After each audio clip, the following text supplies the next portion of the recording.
North Carolina's COVID-19 state of emergency will be ending next week, but officials warn the pandemic isn't over. As WWAY Celeste Smith reports, health officials are cautiously optimistic as cases are ramping up in many places.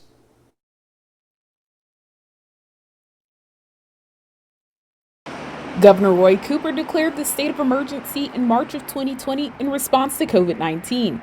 The declaration allowed the governor special powers to direct state resources, request help from the federal government, and trigger anti-price gouging laws. New-Hanover-County Health Director David Howard shared how the state of emergency impacted the state when it was ordered and what it expiring on Monday means for North Carolina. Some of those abilities for healthcare in particular, to operate outside their normal parameters of practice for certain professions and those kinds of things, certain facilities in terms of capacity had more flexibility within the state of emergency declaration. So letting it expire means that there's confidence that healthcare facilities and in other long-term care facilities and others are not in need of that flexibility anymore.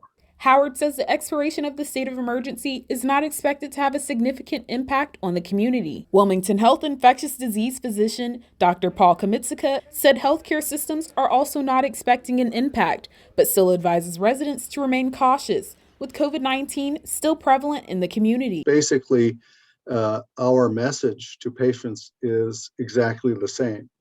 The first thing is, if you want to avoid a serious illness with COVID, you want to make sure that you're vaccinated and boosted at least once.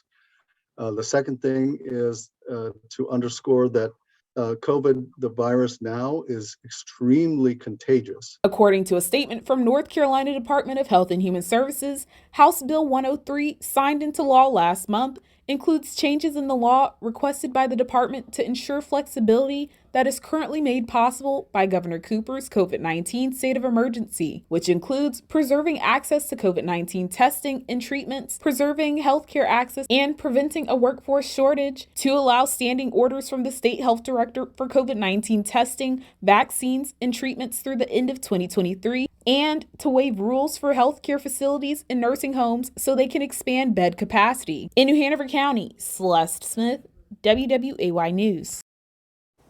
The CDC released its updated COVID-19 guidance yesterday, trying to adapt to the virus as it becomes endemic. For more information, look for the story on our website, WWAYTV3.com.